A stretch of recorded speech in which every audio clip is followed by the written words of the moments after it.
Yo les potes, bienvenue dans cette nouvelle vidéo. Nono est avec nous, salut Nono. Salut Alors Sacha. Nono, on va parler d'énormément de choses, de l'actualité du jour, du match PSG-Auxerre dimanche à 13 h au Parc des Princes, dernier match avant la Coupe du Monde. Est-ce que Galtier va mettre son 11 type? Est-ce qu'il va faire tourner? Vu qu'il y a beaucoup de joueurs stars qui se blessent à quelques jours de cette Coupe du Monde, Christophe Galtier a tenté d'y répondre aujourd'hui en conférence de presse, puis on parlera d'autres choses. Alors Galtier en conférence de presse, j'ai une réflexion pour installer un troisième système de jeu, déjà pour surprendre les adversaires. Je souhaite donner aux joueurs la possibilité d'ajouter une autre animation pour voir ce qu'on peut faire de mieux pour être plus performant autant offensivement que défensivement. Le Bayern de Munich, c'est un beau tirage, c'est un club qui a fait carton plein en poule. On verra dans 3 mois dans quel état seront les effectifs. C'est aussi ça la réalité de la Ligue des Champions. Je ne vais ménager aucun joueur, personne contre Auxerre. J'ai tout le monde à disposition sauf Fabian Ruiz et on verra pour Keylor Navas qui pourrait être numéro 1. Aucun joueur n'est venu me voir pour me dire qu'il ne voulait pas jouer ou qu'il craignait ce dernier match avant le mondial par peur de blessure. Sur d'autres joueurs, des jeunes qui pourraient peut-être intégrer le match dimanche, par exemple sur Timothée Pembele, je le vois chaque début d'après-midi travailler. Sa réathlétisation est en cours, il travaille sérieusement, encadré par le staff médical. Son avenir en deuxième partie de saison, je ne sais pas comment ça va se passer le mercato. Donc très clairement, Nono, on peut s'attendre à une équipe type dimanche. Et Nono, Galtier finit sur le poste de gardien. Keylor Navas pourrait être titulaire dimanche. On verra dans quel état il sera par rapport à la gêne qu'il a depuis quelques semaines. On va attendre le dernier entraînement pour voir comment il récupère de sa blessure. Alors Nono, Navas qui pourrait être numéro 1, est-ce que ça veut dire que peut-être dans l'esprit et la tête de Galtier, on est en train de penser tout doucement, mais pas encore à 100%, de mettre peut-être dans un avenir proche Keylor Navas plutôt que Donnarumma? Et qu'est-ce que tu penses de toute la conférence de presse sur le système, sur l'équipe type, sur les jeunes, sur le match contre le Bayern? Nono, on t'écoute. Alors déjà, première chose, une chose qui est bien, c'est que j'aime les conférences de presse de Galtier. Il parle beaucoup de ballon. Et ça me plaît. Alors, un troisième système, eh ben, c'est bien aussi. Ça prouve qu'il n'est pas figé, qu'il est en réflexion permanente. Ça veut dire qu'il travaille beaucoup. Maintenant, quant à Navas, Navas, peut-être qu'une petite porte s'ouvre.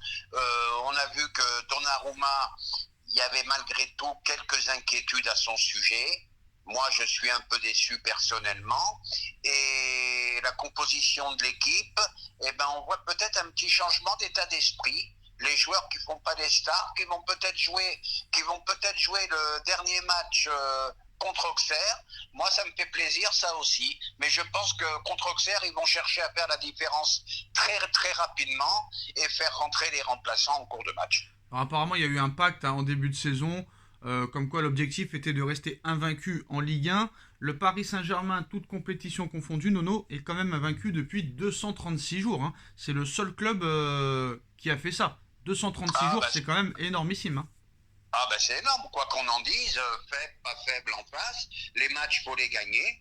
Et pour l'instant, on peut dire bravo Paris, invaincu. Alors Nono, sachant que Donnarumma ne disputera pas la Coupe du Monde avec l'Italie, contrairement à Keylor Navas qui la disputera avec le Costa Rica, si jamais, bon, il y a quand même des chances que le Costa Rica ne passe pas les poules, mais admettons que quand même Navas sur ces 3 matchs de poule fait des masterclass, est-ce que dans la tête de Galtier, qui avait promis en début de saison que le numéro 1 ne resterait pas forcément numéro 1 si le numéro 1 faisait pas des bons matchs, faudra pas qu'il oublie cette phrase en début de saison. Il avait promis que si le numéro 1 n'était pas satisfaisant, le numéro 2 pourrait être passé numéro 1. Va-t-il tenir sa promesse, on va dire?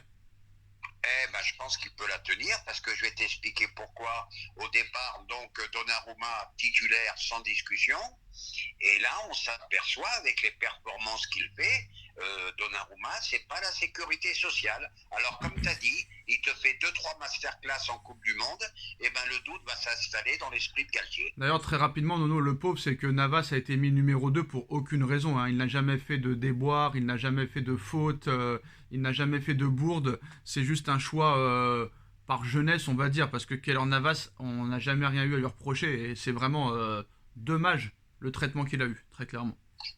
Bon, ils ont misé sur l'âge de Donnarumma. Et puis là, ils doivent peut-être s'apercevoir, parce qu'on l'a dit dans quelques vidéos, qu'il fallait vraiment ouvrir les yeux au sujet de Donnarumma, quoi. Très rapidement, Il y a quand Nono. même quelques inquiétudes à son sujet. Très rapidement, Nono, sur ce cas des gardiens, très clairement, après le match contre le Real, la bourde qui fait Donnarumma et quelques semaines après l'élimination avec l'Italie, en quoi tu continues à faire confiance à Donnarumma alors que Keylor Navas a toujours fait des masterclass? C'est quand même assez bizarre côté PSG, hein. Bizarre. Ah, ben moi je vais te dire, hein, je suis pas dans le secret des dieux, mais c'est un choix quand même incompréhensible pour moi. Alors très rapidement, les petites news avant de parler du cas Mbappé qui a parlé aujourd'hui, très intéressant. Alors les joueurs du PSG absents à la Coupe du Monde et ceux qui ne seront pas en rassemblement seront de retour le 5 décembre. Entre-temps, ceux qui ne seront pas au Mondial auront du travail spécifique à effectuer, explique Christophe Galtier à PSG TV. Sergio Ramos n'est pas convoqué avec l'Espagne pour la Coupe du Monde, pour moi c'est logique. Par contre, Nono, Xavi Simons a été convoqué avec les Pays-Bas pour la Coupe du Monde. Première fois que le joueur de 19 ans est appelé avec les A. Xavi Simons qui participera à la Coupe du Monde, Nono. Est-ce qu'encore une fois, après Nkunku, après Kingsley Coman et après beaucoup d'autres, est-ce que le PSG a encore foiré en n'ayant pas gardé Xavi Simons? Eh ben, moi je pense que le gamin est en train d'exploser, à confirmer. L'occasion de la Coupe du Monde sera la bonne. Et encore une fois, comme tu as dit, ben voilà, encore un qui risque d'exploser ailleurs qu'à Paris. Mais là, il faudra demander des comptes à Pochettino, hein, qui l'a jamais fait jouer. Non, il faudra surtout demander des comptes aux dirigeants qui l'ont laissé partir. Surtout. Et aux dirigeants également, on est d'accord. Surtout. Alors, groupe quasiment au complet à l'entraînement du PSG ce vendredi. Il y a 2 jours du match contre Auxerre. Messi et Kimpembe sont bien présents. Il n'y a que Ruiz qui n'est pas là. Et on va finir cette vidéo, Nono, avec les propos de Nasser Al-Khelaifi et les propos de Kylian Mbappé, qui sont très intéressants. Alors d'abord Nasser, hein, qui a très rapidement répondu à la 2e place du Paris Saint-Germain. Félicitations à Benfica, qui est le juste vainqueur de la poule. Une petite réaction là-dessus, Nono? Eh ben, ils ne pouvaient pas dire autre chose. Hein. Ils ont fait le boulot et nous, on ne l'a pas fait, tout simplement. Alors, Mbappé aujourd'hui. À Paris, le livre est entièrement blanc. Quelle opportunité, c'était plus facile d'aller à Madrid, mais j'ai cette ambition de gagner à Paris. Je suis français, je suis un enfant de Paris et gagner à Paris, ce serait quelque chose de vraiment spécial. Gagner à Paris, ça inscrit votre nom dans l'histoire de votre pays et de votre club pour la vie. Vous pouvez rester pour avoir du succès, c'est un grand message parce que lorsque j'ai annoncé que je restais, beaucoup de choses changent dans la mentalité des gens. J'ai l'impression que le discours a changé entre le match contre Benfica et maintenant, non? Ah, bah, le roi de la communication, difficile de s'y retrouver. Il y a 2 mois, soi-disant qu'il veut partir. Là, maintenant, il te dit qu'il est parisien, patati patata. C'est très difficile à le suivre, Mbappé.